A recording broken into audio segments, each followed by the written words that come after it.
मी तर अजून श्रावणीचं अस्तित्व पुसायची सुरुवात केली नाहीये, पण त्या श्रावणी आणि शुभ्याला असं वाटतंय की साहिलला त्यांनी माझ्या विरोधात उभं करून बाजी मारली. पण त्या दोघांना हे कळत नाहीये की आता वरचा देव जरी खाली आला ना तरी या खेळाची नियती बदलू शकणार नाही. कारण या पटलावरची राणी एकच.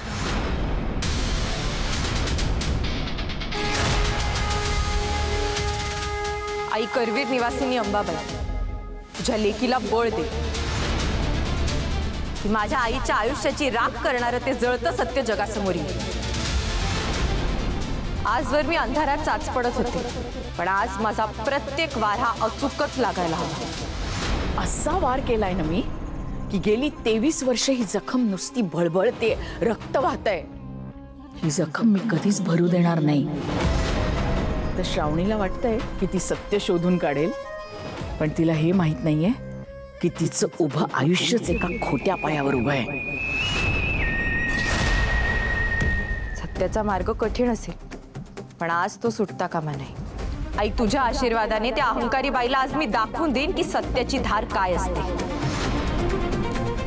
सत्यापर्यंत पोहोचण्यासाठी मला कुठल्याही थराला जायला लागलं तरी चालेल, पण आज माझं पाऊल मागे हटणार नाही. ती कोणत्याही थराला जाऊ शकणार नाही मॅडी,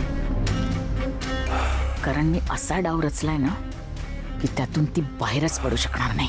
बरोबर आहे मॉम, पण हे काळे कपडे मामा दर होळीला हेच कपडे का घालतो बरं? असं काय दडलंय त्या खोलीत? त्या बंद खोलीत त्याचं मरण आहे. 23 वर्षापूर्वी याच होळीच्या दिवशी मी त्याचं आयुष्य काळकुट्ट करून टाकलं होतं. त्यामुळे त्याला रंगाची चीड आहे. आज ही काळी रीत मी मोडून काढणार आहे. का 23 वर्ष ह्या घरात आनंदाची होळी पेटली नाही? का साहेबांच्या खोलीचं दार आजही बंद असतं ह्या दिवशी?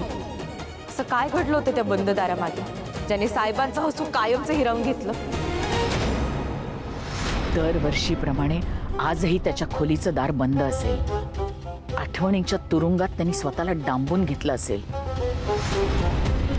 ना तो कुणाला भेटेल ना कुणाशी बोलेल. तो जिवंत असूनही जगाच्या दृष्टीने तो अज्ञातवासातच असेल. हा असाच तो अज्ञातवासात कायमचा निघून गेला तर किती बरं होईल. मग ही सगळी प्रॉपर्टी, सगळं साम्राज्य, सगळं आपलं. तो दिवसही काही फार दूर नाहीये मॅडी. लवकरच तो अंधार त्याला गिळून टाकेल. कारण या पटलावरची राणी फक्त मीच आहे आणि मीच राहणार.